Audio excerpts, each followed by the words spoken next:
Okey. Dah. Okay. Bisik keluar. And salam sejahtera. Today we will be presenting on a seminar regarding the impact of COVID-19 pandemic on Agrobazar Kedai Rakyat. My name is Tracy Tawan and here with me is my group mate, Jackery Basing, Jessica Jema, Dayang Ras Harina, and also Seri Servinus.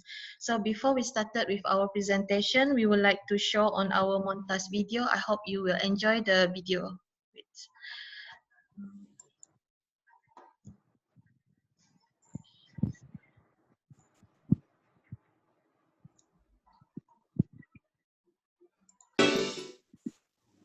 Sebanyak 321 Agrobazar Kedai Rakyat AKR dan 115 buah Agrobazar Rakyat ABR beroperasi di seluruh negara, berfungsi sebagai tempat mengumpul, membeli dan menjual hasil pertanian daripada petani kecil, telah berjaya menjana jualan sebanyak 55.35 juta ringgit setakat 28 April 2020. Timbalan Menteri Pertanian dan Industri Makanan 1, Datuk Seri Ahmad Hamzah berkata ini adalah salah satu alternatif daripada Lembaga Pemasaran Pertanian Persekutuan Fama untuk membantu para petani menjual hasil mereka serta mengatasi isu lebihan pengeluaran hasil pertanian negara. Tetapi apabila COVID berlaku, wabak ini berlaku, maka rantaian pemasaran terjejas. Justru itu kita dapat lihat perkara-perkara lambakan berlaku. Tetapi itu adalah perkara-perkara terpencil. Sekarang Fama telah dapat menyelesaikan masalah tersebut dengan membeli produk-produk petani-petani tadi dan kita buat pengumpulan untuk memastikan supaya ianya dapat dipasarkan. Jadi sebab Fama dijadikan sebagai platform dan mewujudkan outlet-outlet yang boleh diusahakan oleh usahawan-usahawan kita dan dapat memasarkan produk-produk pertanian. Beliau berkata demikian kepada Bernama selepas melawat Ibu Pejabat Fama di Selayang pada Rabu.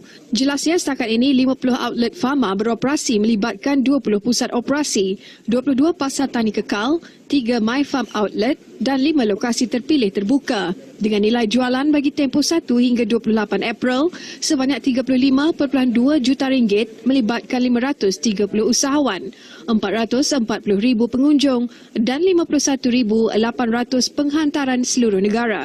Di samping itu, Fama juga membantu 1,463 petani dengan kuantiti belian sebanyak 5,520 tan metrik dengan nilai jualan sebanyak 8.48 juta ringgit.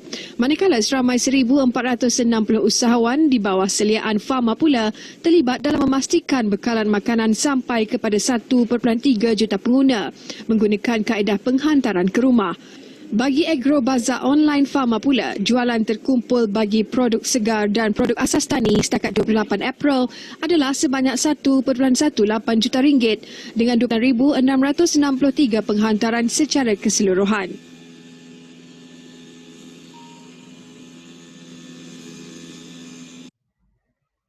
Ini kali pertama lah wabak pandemik ni COVID-19 melanda dunia.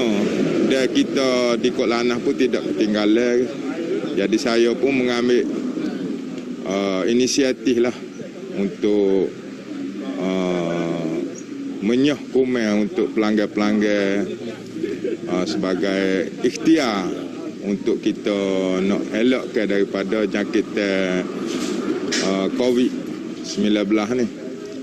Saya rasa inilah sebagai satu sumbangan kita kepada masyarakat supaya menimbulkan kesedaran bersama-sama menjaga kebersihan, menjaga kesihatan seluruh umat manusia. Sementara itu, Ketua Projek Sukarelawan Kok Lannas, Wan Zuhari Wan Ismail berkata, bagi projek spa sanitizer itu, pihaknya menggunakan bahan yang boleh dikitar semula seperti paip PVC, pam motor dan paip penyembur air serta jaring kalis air bagi mencipta terowong ini dengan kos RM500 sahaja. Setakat ini, 45 outlet Fama di seluruh negara telah beroperasi melibatkan 17 pusat operasi Fama, 22 pasar tani kekal, 3 My Farm Outlet dan 3 lokasi pasar tani terpilih terbuka. Tidak ada lambakan, tidak ada masalah petani-petani yang tidak boleh menjual barangan mereka. Bahkan mereka seharusnya menggunakan pusat operasi Fama yang ada di seluruh negara, ada 17 ni. Dan berhubung dengan mereka kalau ada masalah pasaran. Beliau menyatakannya selepas meninjau pasar segar terkawal PST Jalan Labu Seremban. Sehingga kini PST disertai 490 usahawan dengan penerimaan 270,000 pengunjung melibatkan nilai jualan RM22.9 juta di seluruh negara.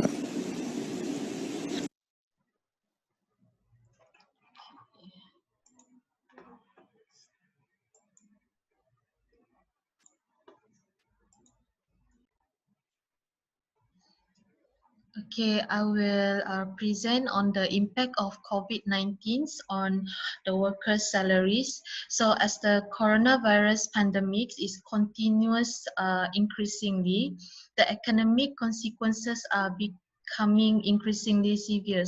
Retail workers are among one of the employees that highly exposed to the job and income losses prompted by the pandemics. So according to the Retail Group Malaysia, many retail workers are affected and they may not be able to continue their works. So many retailers, including employees from Agrobazar Kedai Rakyat, are expected to close down as a result of movement control order. Some workers may experience in salary reduction and also suspension in their allowance, thus affecting their financial system. Some retailer shop also put their employees on temporary leave or reduce their working hours because they are lack of financial supplies. Some farmers are facing monetary loss on daily basis and they face difficulty in paying their workers' salaries and continue with their farm operations. Furthermore, the farmers also have difficulty in obtaining from raw materials such as the seed supply to farm operational needs and also their manpower. After harvesting, farmers may need to do some sorting, grading, packaging, and also transportation prior to the good reaching to the customer. Because of the standard operating procedure that require to practice social distancing, farmers face some challenges in these issues to maintain their supply. So for example, some farmers from Cameron Highlands, they are resorted in dumping their vegetable due to road closures, and also multiple police roadblock because this have leads to the good reachings to the destinations. Their fresh fruits such as fruits, vegetable and mushroom also highly perishable and need proper storage condition during the transportation. Therefore, the farmer needs to increase the price of the current good as limited supply is available. So for the next presenter, I will pass to my friend Jessica Jama. Okay, next I will share about the impact of COVID-19 on individual, group, and organization. Okay, first of all is jobless. Many business have already laid off their staff during this pandemic COVID-19. There are higher changes that other business, such as a small business like Agrobazar Rakyat, will also lay off their workers, and it will not longer pay the salary to the workers without performing their job. Next is infections risk and food insecurity. Over the past few months, COVID-19 has exposed, and this also will give impact, including to the safety of the workers. From this, safety is not just an issue for essential workers' healthy, but it also can impact the ability to reopen and stay open their business during this pandemic. Okay, next, the workers also that get low salary, especially in the Agrobazar Rakyat, will feel less safe at work, and this also will make sure that they'll feel unable to provide enough money for themselves or their family during this pandemic. This will make them, the workers, thinks that they may risking their own family by working during the pandemic, and the employee also does not give the worker anything extra in the term of salary to buy more food or more insurance. And the the workers also think that what they earning is for paying for the electricity, insurance, and also the rest is barely enough to buy a food. Okay, that's all for me. Next, I will pass to the next presenter. My name is Diana Serina, and I will talk about the impact of COVID-19 on the continuity of the organization. The first impact is premises under Agrobazaar cannot operate during MCO. Due to COVID-19, MCO is implemented in Malaysia in order to control the outbreak of the virus. When when MCO is implemented, the premise cannot operate as usual, and this will cause small traders to lose their source of income. Next, um, Agrobazaar also cannot export the agricultural goods to other countries. Before the pandemic, Agrobazaar always exported rambutan from Sri Aman to China. But due to this pandemic, they are facing some difficulties in exporting agricultural goods. So next, I will talk about Agrobazaar also facing problems in promoting their product. Agrobazaar cannot promote their product because usually Pharma holds annual activities for Agrobazaar. But during MCO, all activities that involving many people are not allowed. Last but not least, small entrepreneurs having difficulties to sell their product. This is because operating time is limited 8 to 10 hours only during the implementation period of MCO. When this happens, the agricultural goods will be wasted among small traders. This indirectly contributes to the decreased number of sales among small traders in Agrobazaar. So that's all from me. I will pass to the next presenter. Hello Okay. everyone. Sorry. Okay.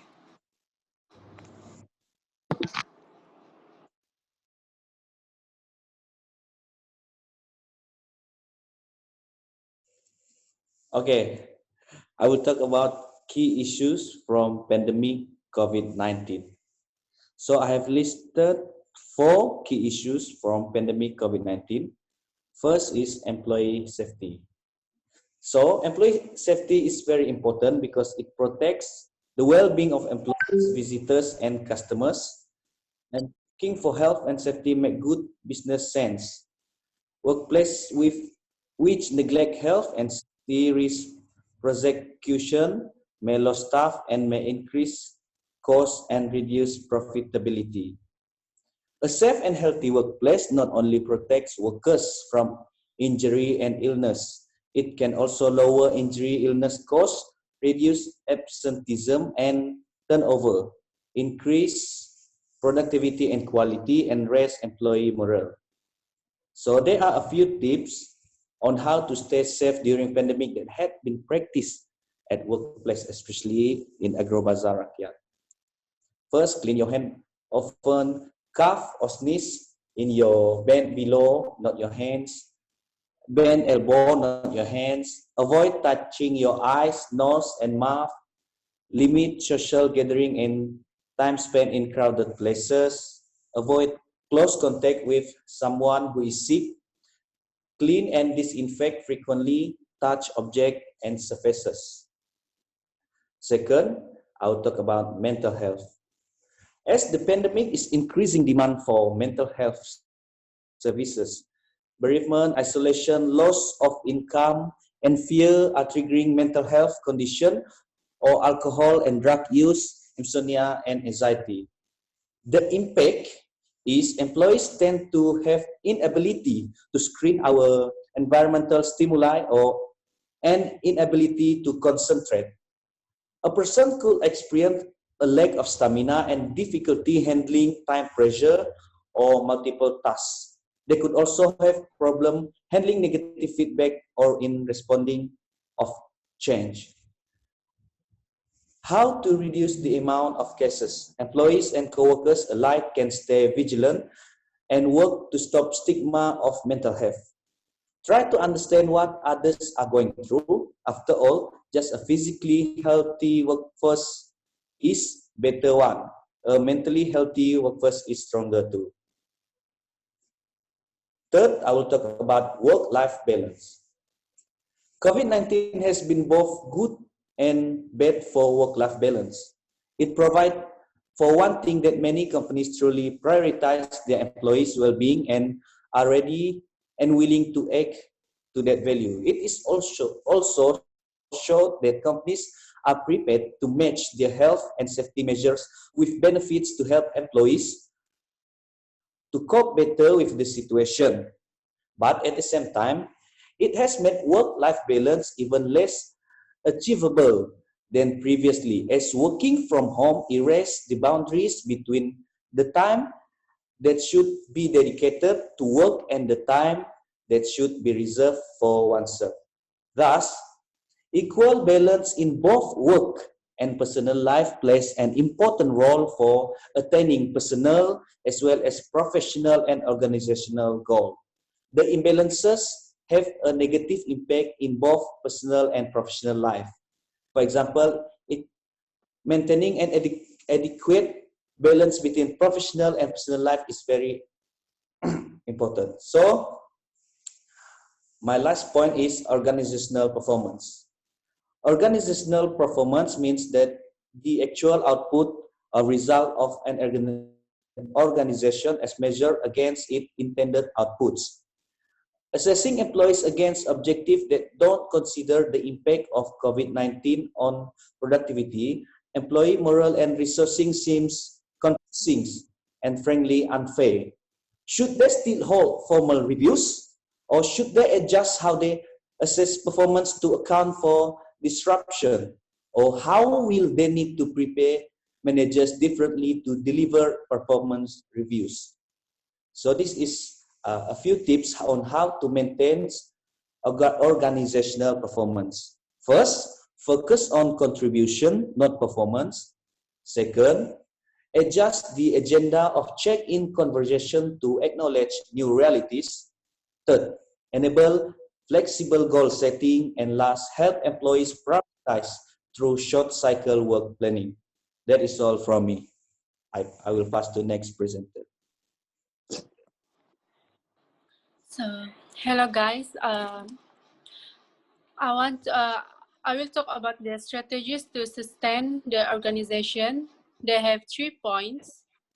The first one is to implement economic business recovery strategies in the face of new norms. It is like they need to be prepared in restoring problems such as finance and providing the needs needed by traders or the farmers in the face of the COVID-19 crisis. Secondly, to regenerate or restart Agrobazar's economy in an orderly and controlled manner.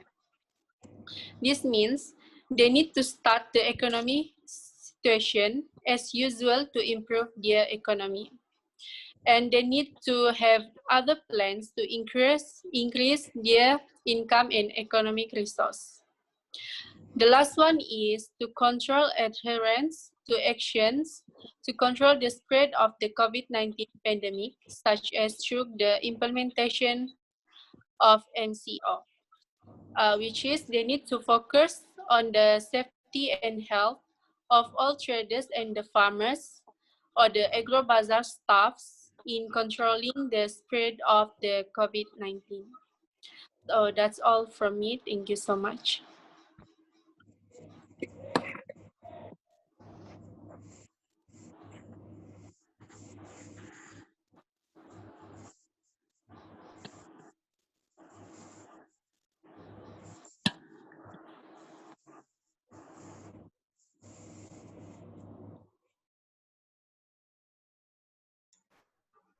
Okay, that is all from our group.